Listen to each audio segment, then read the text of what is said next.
नमस्कार दोस्तों, आप सभी मित्रों का आपके अपने इस YouTube चैनल में स्वागत है। तो दोस्तों, आज मैं एक भोजपुरी गीत लेकर आया हूँ। बहुत अच्छा मैटर है दोस्तों। और आपको मैं बताता चलूँ कि आप सभी ने गाना सुना होगा कि लेला पुदीना बहरी आके हसीना। आप सभी ने सुना होगा, कितना फेमस गाना है, चल रहा है और लोग पसंद कर रहे हैं। बहुत बेहतरीन गाना है। तो उसी पर हमने ट्रैक नहीं है दोस्तों, उससे थोड़ा अलग है, उस ट्रैक पर नहीं है, लेकिन अभी मैं आपको सुनाऊंगा तो आपको बहुत अच्छा लगेगा। और अच्छा लगे दोस्तों ज़रूर बताइएगा, क्योंकि इसमें मेहनत मैंने बहुत किया हुआ है। तो अभी मैं आपको सुनाऊंगा किस प्रकार है। उसी तरह है, थोड़ा अलग है।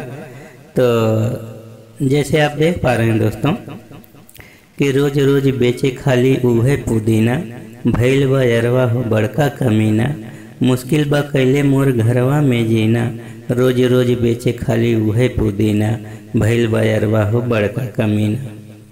तो दोस्तों, कितना प्यारा मैटर है। इसको आप कुछ भी समझिए एंटरटेनमेंट के लिए दोस्तों, किसी के बातों पर, किसी के जज्बात पर ठेस पहुंचाना नहीं, लेकिन ऐसे शब्द हैं, इसमें कोई गलत शब्द नहीं है। तो चलिए मैं आपको सुनाता हूँ इसकी धुन किस प्रकार बनी हुई है। रोज रोज बेचे खाली उहे पुदीना, भैल बयरवा हो बड़का कमीना। रोज रोज बेचे खाली उहे पुदीना, भैल बयरवा हो बड़का कमीना, मुश्किल बा कैले मोरे घरवा में जीना, मुश्किल बा कैले मोरे घरवा में जीना, रोज रोज बेचे खाली उहे पुदीना, भैल बयरवा हो बड़का कमीना।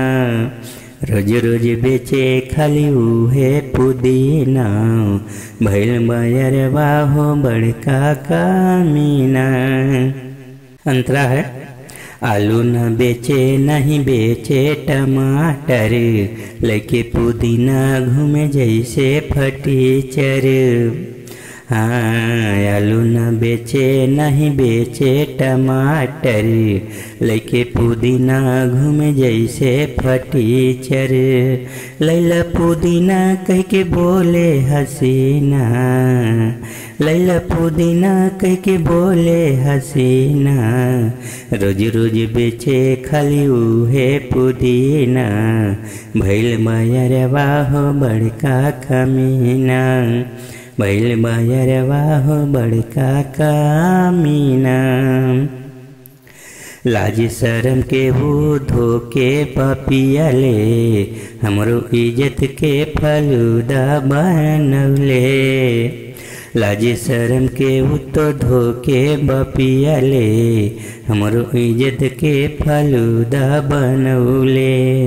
लाज के बतिया केहू से कहिना, हे सखी लाज के बतिया केहू से कहिना, रोज रोज बेचे खाली उहे पुदीना, भैल बयरवा हो बड़का कमीना।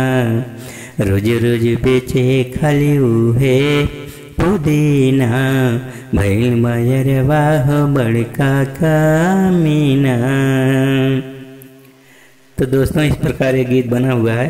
ये फीमेल मैटर है दोस्तों, ये बस फीमेल ही गाएगी इस मैटर को। तो उम्मीद करता हूँ आप सभी दोस्तों को ज़रूर अच्छा लगा होगा। कैसा लगा आप ज़रूर बताइएगा। तो दोस्तों, धन्यवाद, नमस्कार।